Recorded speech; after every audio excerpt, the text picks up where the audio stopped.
What were you doing on that day? On that day specifically, responding to preparing to mobilize and deploy the National Guard once we got the lawful request from the local governing authority, which was the mayor of D.C. and the Speaker of the House. What's up, Black Coffee Crew? Today we're diving deep into a situation that's been brewing for years, and frankly, it's time to spill the tea, or in this case, the black coffee, on some serious political hypocrisy. We're talking about January 6th, and we're not buying the official narrative anymore. Nancy Pelosi caught in the biggest scandal in U.S. history on January 6th. Now, I know what you're thinking. Oh, here we go again, another January 6th conspiracy. But before you click away, hear me out.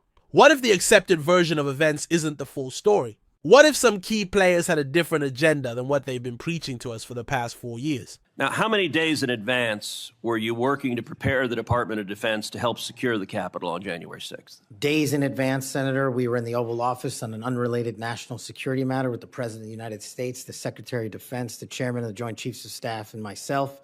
And the President authorized up to 20,000 plus National Guardsmen and women to secure any security measures necessary related to the Capitol. So we were moving to the fullest extent of the law before the requisite request came from a local governing authority days ahead of time.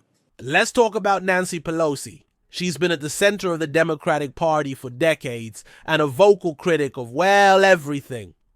Trump. But here's the thing. New information is coming to light that raises some serious questions about her role on January 6th. I'm not saying she single-handedly orchestrated a riot, but the emerging narrative is pointing to a troubling pattern of behavior from her side of the aisle that demands scrutiny.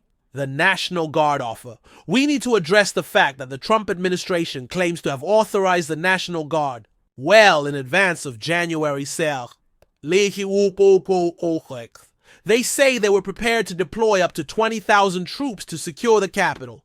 This offer was allegedly made to the relevant authorities. And what is the narrative on this?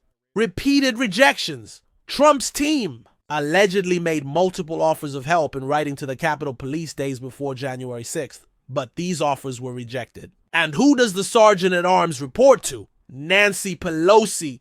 And while you were Chief of Staff at DOD, how many times did DOD approach Capitol Police and ask if they needed National Guard assistance? I believe those letters are well documented, numerous instances, and numerous of those instances, those requests were shut down. The Sergeant-at-Arms also said assistance was unnecessary. So we need to be asking why such offers were turned down, and why was there no planning, if not with the complicity of the Democrats? D.C. Mayor declination. The Democratic mayor of D.C. also declined National Guard support in writing. All of this begs the question, why the repeated refusals? Now, am I correct that the Capitol Sergeant-at-Arms said assistance was unnecessary? That's correct, Senator. Who did the Sergeant-at-Arms report to? The Speaker of the House. That would have been Nancy Pelosi at the time. Is that correct? Yes, Senator. And would that also be Chuck Schumer, then the Senate Majority Leader? The Sergeant-at-Arms, yes, Senator, reports up there. Did Mayor Bowser, the Democrat-elected mayor in D.C., either request or allow National Guard assistance? She put in writing on the days leading up to January 6th a declination for National Guard additional support, and that letter is available publicly to the world. So, just to speak English for folks at home, a declination meant she said no, don't send National Guard. Is that right? Was there a deliberate decision to leave the Capitol vulnerable? The insurrection narrative. We've been fed a narrative of a violent, organized insurrection. But even Pelosi's own daughter didn't seem to think so based on her comments on a leaked video about no planning, no guns, and people taking selfies.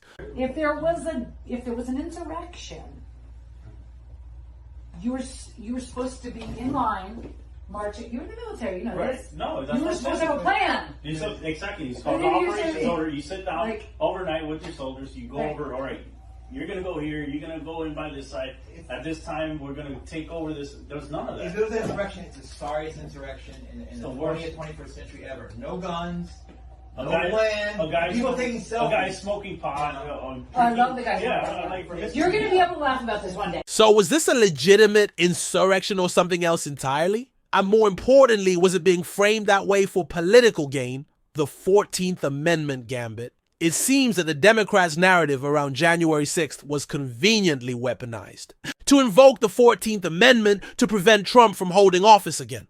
The goal was to label Trump an insurrectionist and effectively disqualify him. This plan actually gained traction, especially in Colorado, until it was shut down by the Supreme Court. Here's where my blood starts to boil. We've been subjected to 4 years of constant attacks on Trump, calls for his removal, and now we are being presented with evidence that shows it's possible that some key political players from the Democratic side allowed an incident like January 6th to unfold so they could use it for their political ends. This isn't just about one day. It's about a coordinated political strategy. Here's what gets to me: the sheer hypocrisy. The same people who preach about defending democracy seem to have no problem manipulating the system to get rid of their political opponents. If Trump had done exactly what the Democrats have allegedly done, there would be outrage from the left and calls for immediate impeachment. But we are facing deafening silence from that side on the recent revelations. Weaponizing the Constitution. We were told Trump was weaponizing the system, but what about this alleged plan by the Democrats to use the 14th Amendment? It seems that both parties are keen to play dirty, ignoring evidence. We're seeing a troubling trend where facts are ignored and narratives are pushed regardless of evidence to fit a particular political view.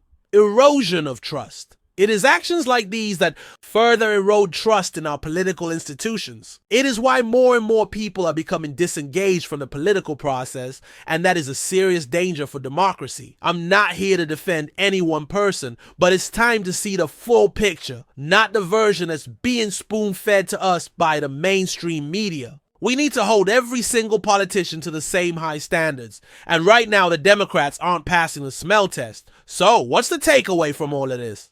I believe it is this: be critical of everything you see and hear. Do not rely on the news channels and so-called experts to tell you what to think.